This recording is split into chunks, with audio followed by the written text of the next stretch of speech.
Hii inaelezea yale majukumu ambayo ndio akapewa mwalimu mkuu.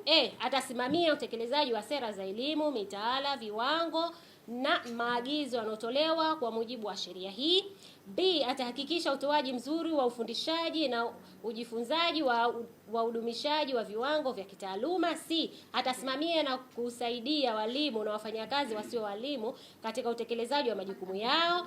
D, atahakikisha usalama, ustawi na nidhamu kwa wanafunzi ndani ya skuli. Akizungumza katika kikao cha mafunzo yanayohusiana na rasimu ya sheria ya elimu, waziri wa elimu na mafunzo ya amali Zanzibar, Mheshimiwa Leila Mohamed Musa, ameelezea umuhimu wa jambo hilo la kuona ipo haja ya kukaa na serikali ili sheria itakapotoka yenye lengo la kutoa huduma bora kwa wanafunzi. Ameyasema hayo huko katika ofisi zake zilizopo Mazizini, Unguja. Amesema sheria mpya inaenda kufuta sheria mama ambayo ina miaka 44 tangu kuanzishwa kwake, hivyo kufuatilia mabadiliko makubwa kama serikali imefika muda wa kuifuta sheria mpya, ikiwa ni agizo la Rais wa Zanzibar na mwenyekiti wa Baraza la Mapinduzi Dr. Hussein Ali Mwinyi. Rasimu hii ya sheria ambayo tunaenda kuipitia leo inaenda kufuta sheria mama ambayo tuko nayo, ambayo ina umri wa miaka 44, sio?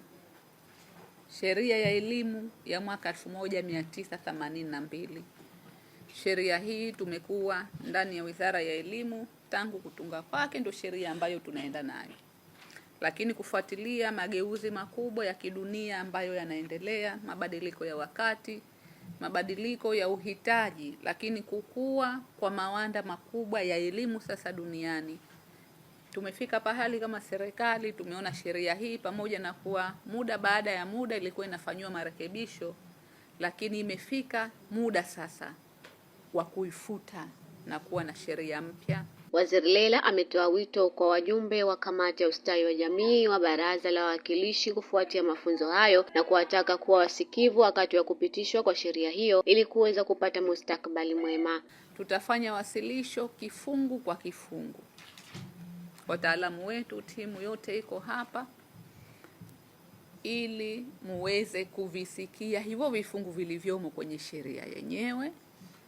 Na baada ya wasilisho hilo, wakati wasilisho tutaomba musikilize, kwa sababu kikifanywa kifungu presentation kifungu hichi, yawezekana ukawa na swali, lakini pengine kifungu cha chini kinachokuja huko ikawa swali limejibika.